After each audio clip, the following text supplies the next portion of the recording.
Welcome back, everyone. Ready to dive into some really exciting stuff today. We're Yeah. tackling administrative procedures, documentation, all that jazz, Hmm. and risk management too, of course. Yeah.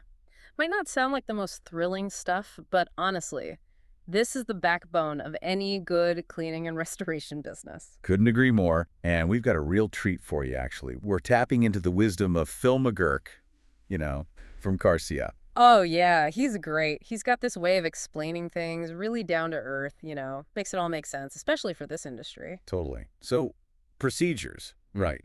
What are we even talking about here, and why should our listeners care?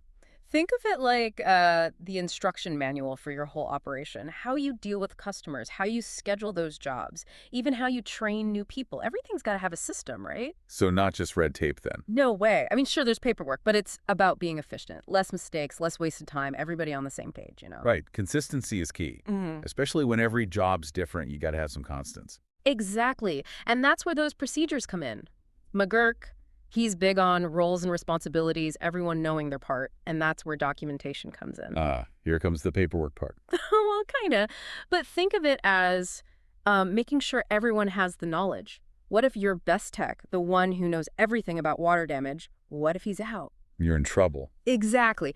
Documentation, it's like sharing the knowledge, so it's not all on one person's shoulders. Okay, starting to see the value here. Yeah. But for those of us already drowning in paperwork, Right. No one wants more of that. McGurk, he gets it. Start small, he says, one thing at a time. Don't overwhelm yourself. baby steps, that And get your team involved. They're the ones doing the work. Let them help figure out what works best. collaboration, love it. So we've got procedures, we're documenting them, and now risk management. How does that fit in? It's all connected. See, documenting those procedures, that's step one for managing risk. Hold on, back up. For those new to this, what is risk management? Break it down for us. Well, it's not about panicking about every little thing that could go wrong, right? It's more about being ready just in case. Being prepared. I Okay. like that. So how do we do that? Where do we even start? You got to know what you're up against, right? What are the risks in your business? Okay, so for cleaning and restoration, what are we talking about? What are some real-world risks? I mean, think about it. Employee injuries, that's a big one. Yeah. Damage to a client's property, yikes. Nobody wants that. Hazardous materials, gotta be careful with those. Right, makes sense. But just by writing these risks down, that doesn't make them go away, does it? No, of course not. That's just like step one. You got to figure out, okay, how likely is this to actually happen? And if it does happen, what's the damage? So you're assessing the risk. Exactly. Hmm. And then here's the key. You got to write down how you're going to prevent it, or at least how to minimize the damage if it happens. Like strategies, plans. Yep. Think of it as your emergency plan. If this happens, here's what we do. Okay, so if we're worried about employee injuries, for example, Boom! Safety training for everyone. Make sure they've got the right gear and know how to use it. Simple, but effective. right, makes sense. So it's about actually thinking about the risks, not just hoping for the best. Exactly. And when your team sees that you're taking it seriously, they do too. It's like it builds a culture of safety. That's huge. But what about, like, keeping up with it all? Things change, businesses grow. How do you stay on top of risk management? McGurk, he talks about this a lot. You got to review everything, and I mean everything, regularly. Regularly, how often are we talking? Depends on your business, but at least once a year, minimum. Or if you make a big change, like a new service, new equipment, that kind of thing. Gotcha. So it's not a set it and forget it kind of deal. Oh, got to stay flexible. You know how it is in this business. Things are always changing. True that. So for our listeners who are like, all right, I'm ready to tackle this, where do they start?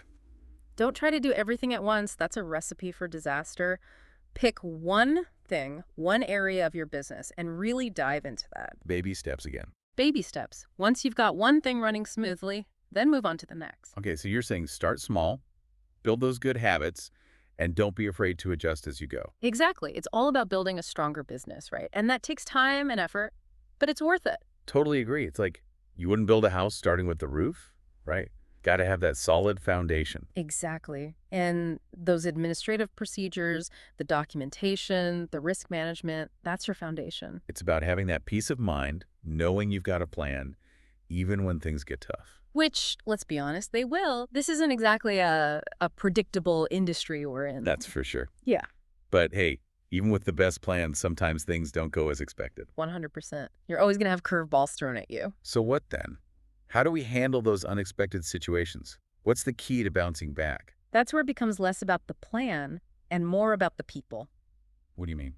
You can have the best procedures in the world, but if your team isn't adaptable, if they can't think on their feet, Then you're in trouble. exactly. Got to empower your team, give them the tools to problem solve, to think creatively. So it's about more than just following the rules. It's about understanding the why behind them. Yeah, and being able to adapt those rules when you need to, that's where true resilience comes from.